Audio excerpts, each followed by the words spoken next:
Alright, so welcome and welcome back sa ating channel. For today's video, magbibigay ako ng tips. Ito po yung mga nagawa ko din guys. So, gusto kong i-share sa inyo, baka sakaling makatulong man. Una sa lahat ay, ang tip ko is, umutang po tayo na ayon po sa ating pangangailangan. Yun po ang unang-una talaga. So, kunyari pag may emergency na pangangailangan, in case naubusan po tayo ng gasol, for example, ay kailangan po na ang hiramin lang natin is 1,500. Magkano ba ang gasol ngayon? 1,500? 1,800?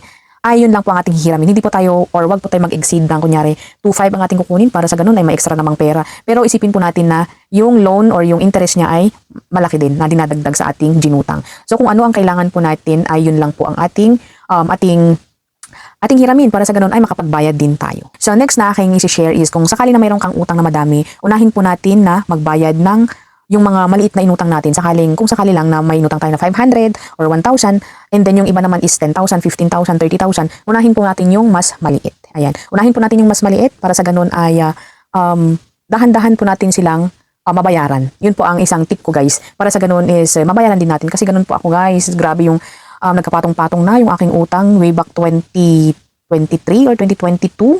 Sobrang patong-patong guys. May utang ako sa isang utangan and then umutang naman ako sa isa para ibabayad ko sa isa. Yun yung tinatawag din ng tapal-tapal. Basta ganun guys. And ang ginawa ko is talagang dinahan-dahan ko po siyang bayaran. So ayun po ang aking ginawa guys. At awa naman ng Diyos ay nakabayad-bayad naman po tayo. And then next one is yung kailangan po na alam po natin na yung mga dudutangan natin is yung mga maliliit ang interest. Kasi nowadays is ang dami na talagang nagsilabasan na mga utangan.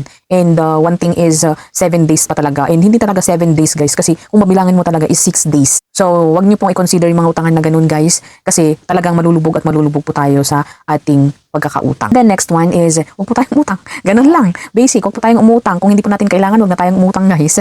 Ganun guys ang ating gagawin para sa ganun ay hindi po tayo malubog sa utang. And ang pinakamahalaga guys, para mabayaran natin ang utang natin is tayo ay magtrabaho. Though, naintindihan ko naman ng iba sa trabaho nga pero hindi kasya. Ayan. So, kung trabaho tayo, magkaroon tayo ng mga extra income, kumbaga mag-online selling tayo or any na pagkakakitaan na extra maliban sa ating main work para sa ganun ay may at least matira and then maibabayad po tayo sa ating mga ginutang. So, wag po kayo matakot kung kayo ay madaming jutang kasi wala po nakukulong sa utang.